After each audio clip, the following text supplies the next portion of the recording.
Hi, so I think it's only right to start something like this off with a quick disclaimer. And that being that, you know, I'm not an expert. I'm just some dude who likes to read, some dude who thinks a lot, probably too much, and has a little extra time on his hands and wanted to get his thoughts out there. And that's all this is. Not to be taken as canon, to be taken too seriously, or anything in that regard.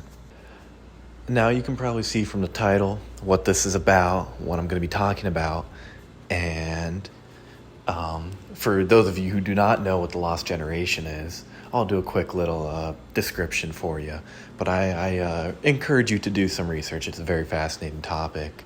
But the Lost Generation was a group of particularly American writers and artists who came of age during the First World War, and in the 1920s, they experienced extreme disillusionment, extreme feelings of futility, and they were rejecting all these traditional American values of patriotism, American morals, and they just generally felt lost. They felt aimless. They felt empty. They felt like the world was working against them. They felt they didn't have a place. The world was just chaos, and the world was devoid of meaning. And there are particularly a lot of great literature came out of this, from Hemingway, T.S. Eliot, and F. Scott Fitzgerald, just to name a few. And for me particularly, it was a poem by T.S. Eliot in high school that I read called The Hollow Men that really got me immersed into this era of writing. I very vividly remember reading it in class. You know, we were doing some poetry unit, and I had always thought that poetry was dumb. I had always thought it was, like couple words strung together in a couple lines, a bunch of bullshit, some people trying to be deep, what do they know? But I read through The Hollow Men, and it clicked.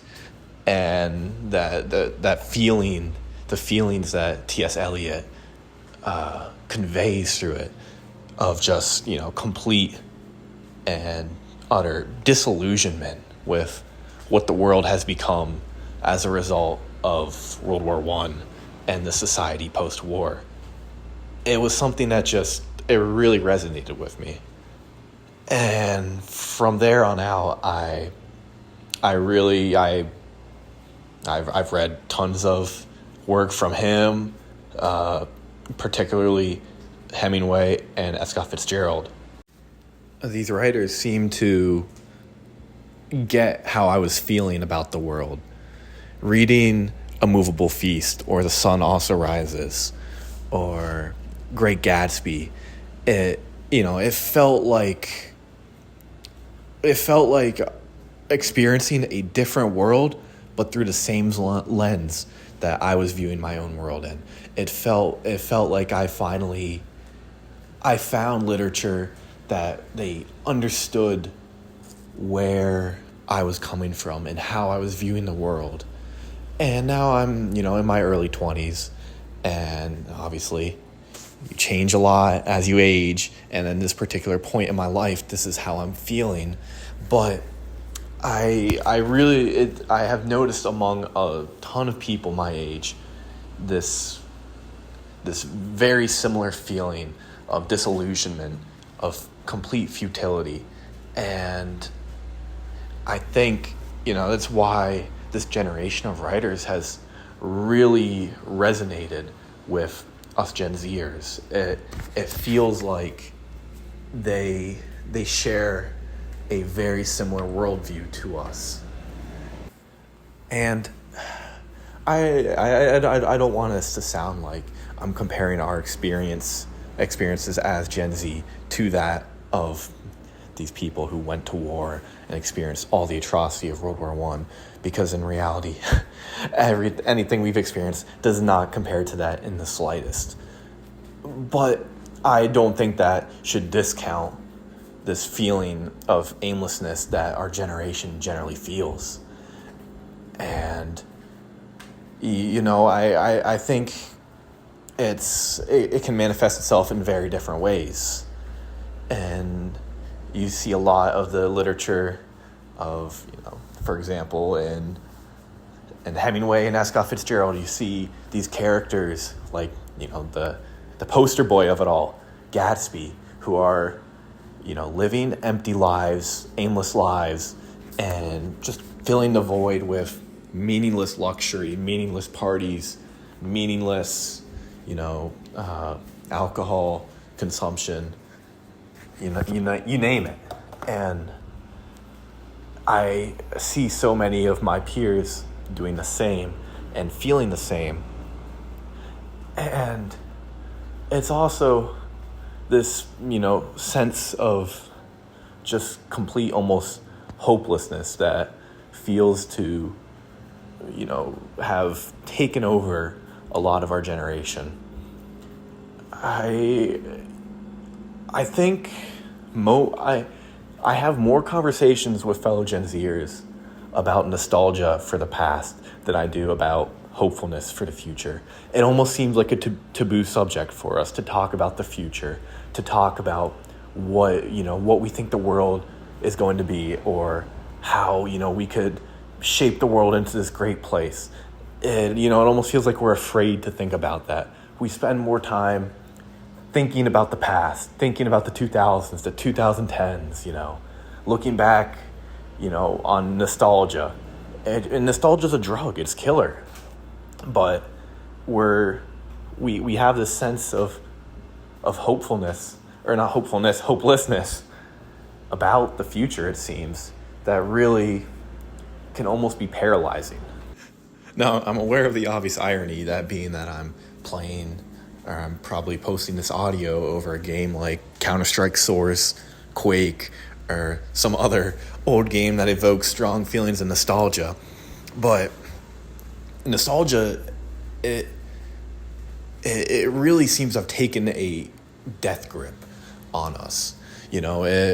We look back, into the past, into the our childhood, particularly the 2000s, in complete rose-tinted glasses about how awesome and perfect everything was. And obviously it was great, but that's not not the case. Every time period has its own problems, and obviously the time we're in now has a ton of problems. But it almost feels like we are too focused on the past to focus on the problems of now and to make a present that we want. I notice this trend and I'm guilty of it myself. Tons of us will complain about, the current aesthetics, the current culture, how, we interior design is one. Everybody complains about how boring interior design has become, how boring architecture has become, how boring this has become, how that, everything, corporate ads.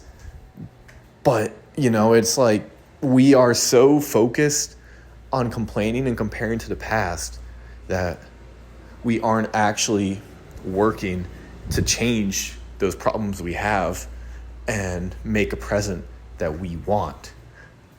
And it just feels like nostalgia has just paralyzed us. Now, after that little tangent about nostalgia, back to the lost generation and Gen Z. Part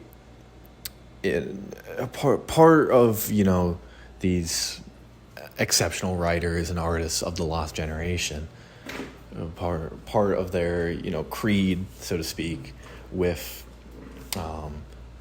this aimlessness and meaningless, was their subsequent search to find meaning, which they often search for through their own art, or in their personal lives, personal connections.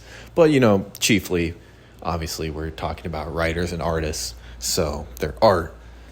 And that's something that I think as well is something that has really resonated with a lot of us in Gen Z.